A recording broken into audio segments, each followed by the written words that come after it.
Our gospel passage this Sunday offers us Jesus' greatest commandment, the twofold commandment of love, to love God with all your heart and mind and strength, and also to love your neighbor as yourself.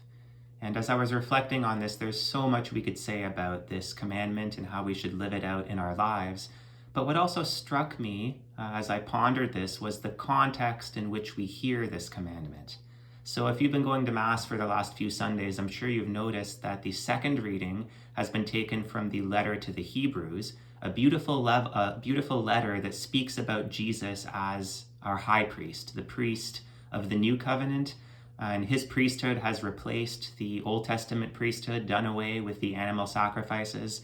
And now Jesus' sacrifice on the cross is what brings us our salvation. And it's what we participate in every time we go to Mass on Sunday.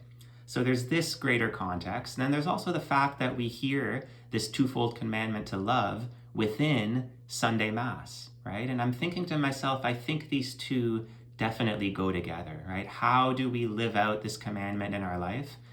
Many, many things we could say, but one way that we can fulfill this great commandment of Jesus is by participating in Sunday Mass.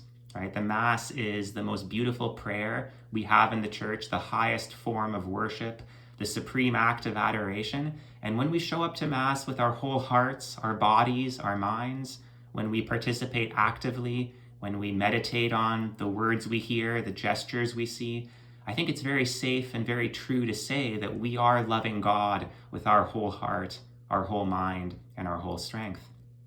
And then the second part, how do we love our neighbor as ourselves?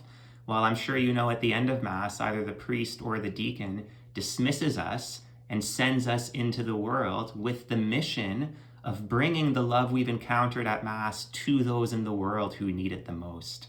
Go forth, the Mass is ended. Go in peace, glorifying the Lord by your life.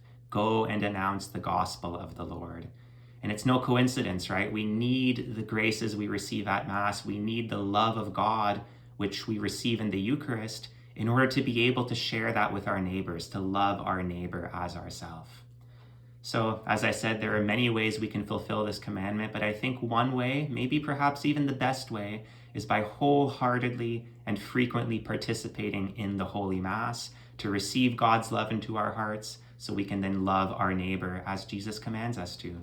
Of course, this is important for all of us, for all Christians, but I think it's especially important for those of us that are discerning our vocations or trying our best to persevere in the vocations that we've chosen already.